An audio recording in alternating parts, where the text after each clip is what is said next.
Okay, so this user asked me to talk about Niffty, and since therapy is getting me nowhere, let's get into it. Just for the record, I love her. She's just an unhinged gremlin and I'm all here for it. Every time she appears on screen, it's either to do something crazy or to remind us why she's actually the biggest threat in all of Hazbin Hotel. Because holy jambalaya, she literally killed Adam, the first man and one of the most powerful angels, like she was on a poppy stroll. Valentino avoided a whole nuke. He's lucky she only took his spur. I swear to God, hell is too good of a place for her. This girl is a fucking menace. So this user asked me to talk about Vox from Hazbin Hotel, and I'll gladly oblige, so here are my thoughts on Vox. First of all, I think out of the 3 Vs, he's my favorite. I am digging his design. I also love his sort of TV related powers. The fact that he can travel between cameras and his rivalry with Alastor is amazing. TV versus radio personified is a really cool concept. I have some questions though, like in one scene we can see a picture of him from an older period and his TV head was different. So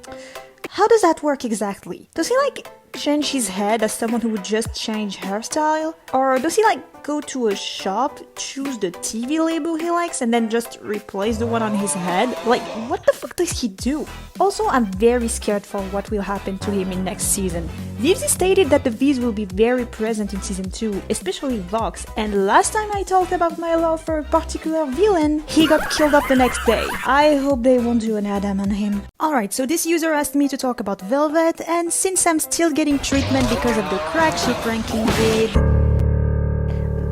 let's move on. Okay, so more seriously, I did not expect her to have this personality. I mean, when we saw a glimpse of her in the pilot, I genuinely thought that she would have that energetic, kind of Harley Quinn vibe. So her kind of confrontational / angsty attitude really caught me off guard. And in a good way. Her design is literally perfect, all of her outfits are really good, and also, I'm sorry, but I was 100% on her side on episode 3. Because the fuck you mean you don't want to fight back? You have the opportunity to defend yourself. Fucking do it!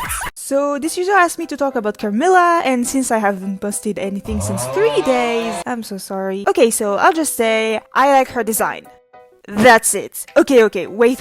It's not that I do not like her, but her introduction to the story felt a bit rushed. I don't know, I didn't connect with her the way I connected to other characters. And trust me, I tried, but I just couldn't help myself and feel meh every time she appeared, and I really hope this will change in later seasons. Also, I'll admit, I vibe with the way she fights. Her martial arts / ballet style is really cool. Also, the fact that she represented the entire Hazbin theory community. You have a giant X over your eye and wield an angelic spear. It's not rocket science. Oh, the way I crackled in this scene. Who's your favorite Hazbin Hotel character? While for a lot of people, the answer is either the radio deer smiley face or the horny drag pink spider, my personal fave is actually Husker. Why, you ask me? Well, first, I may have a type, and he is a tired grumpy cat. How could I not love him? I mean, look at him! Look at him! Okay, look, if you forget his gambling and drinking addiction, he is way too relatable. I swear, in the first part of the season, his mood was basically, I'm too tired for this shit, let me crash. Also, just the fact that he's voiced by Keith fucking David is already god tier. Honestly, they could have not made a better casting choice. His singing voice is too good, my ears are blessed. Also, if I had a nickel for every time this man voiced a black talking cat, or a soul dealer / magician, I'd have 2 nickels each. Which isn't a lot, but god damn it, what are the odds?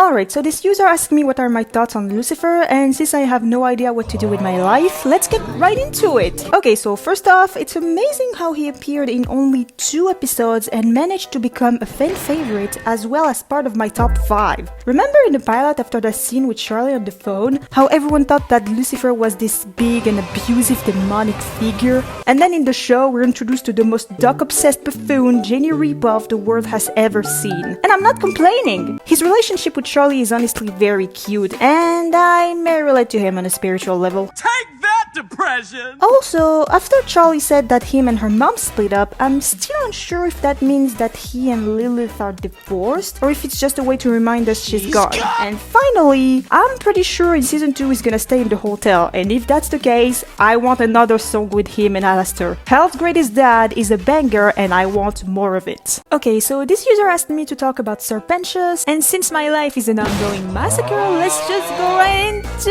it! First of all, when only the pilot was out, I wasn't really a fan of this character. Oh, how the tables have turned. I mean, I won't say he's one of my fave, but I like him. But I'll be honest, missed potential right there, cause remember episode 2 when he fights Angel? At one point he uses his eyes to sort of hypnotize / confuse him, and like, why doesn't he use it more? That's a hella sick power to have, and it would be so fucking useful. Why is it only shown once? Sir Pentious, my boy, know your potential. But okay, as much as I rant about him, I'll admit he went out like a champion. I mean, he went and kissed his crush, sacrificed himself for his friends, and got to be the first ever redeemed demon. What a man! Give him some praise! Also, I'm not sure if the fandom calling him Sir Precious after season 1 is genius or hilarious. So this user asked me to talk about Adam, and since last time I talked about him was a while back, let's get into it! Okay, this is going to be simple. I love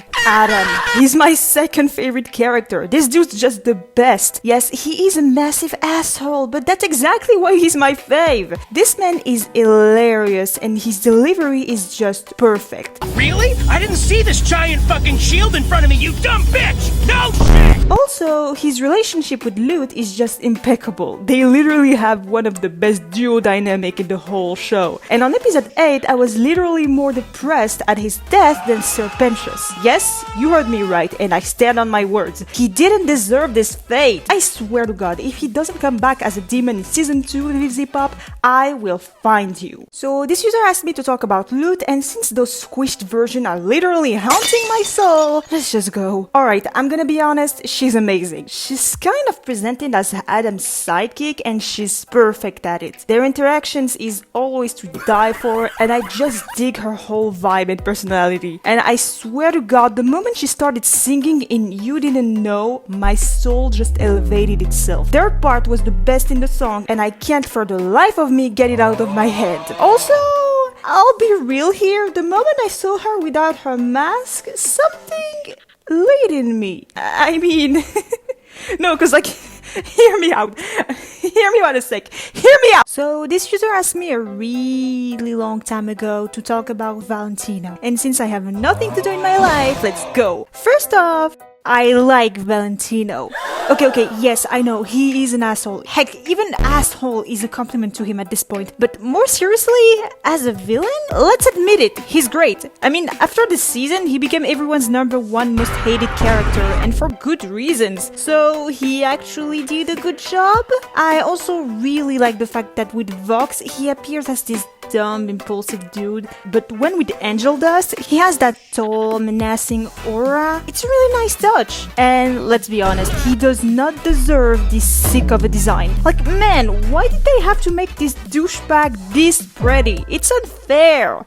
So this user asked me to talk about Alastor, and since I'm still haunted by this fucking cat, let's run off. Honestly, if it weren't for these characters, he would have been my favorite. Heck, before the show aired on Amazon, he was my 3rd favorite character. The fact that he's based on the Wendigo is pretty neat considering his cannibal tendencies. Love the radio filter he has on, and also, let's be honest, he's one of the most interesting characters so far. I can't wait to find out more about him. Also, the fact that most of my favorite songs are just him literally crushing another character song. Seriously, what's up with that? And finally, he might be the biggest thirst trap in Hazbin, and he's asexual. He's shipped with every character, and I mean every character. Just go drink water, fucking Christ. Also, there's a 45% off promotion on my shop. That, and with these Curse Cat Alastor stickers, I also added this beautiful Squished Adam sticker. Link is in the description of this short, and I'll see you around. Alright, so this user asked me to talk about Angel Dust, and since I'm still recovering from the ship war short, let's get going! So, first off, very neat design. The fact that he's a spider to remind us of his mafia life, his web of crime, is is really cool. Some people were really disappointed that Michael Kovac wasn't voicing him in the show now, but honestly, Blake Roman did a wonderful job. The fact that it's his first role is really impressive. Every joke Angel had was way too funny, and his interaction with every character is marvelous. I especially love him and Charlie. The fact that he actually cares so much for her is so heartwarming and also really depressing at some point. Also, his relationship with Husk is now my life, and the situation he has with Valentino is truly heartbreaking. Episode 4 crushed me, and if it wasn't for Loser Baby, I would have not been able to recover.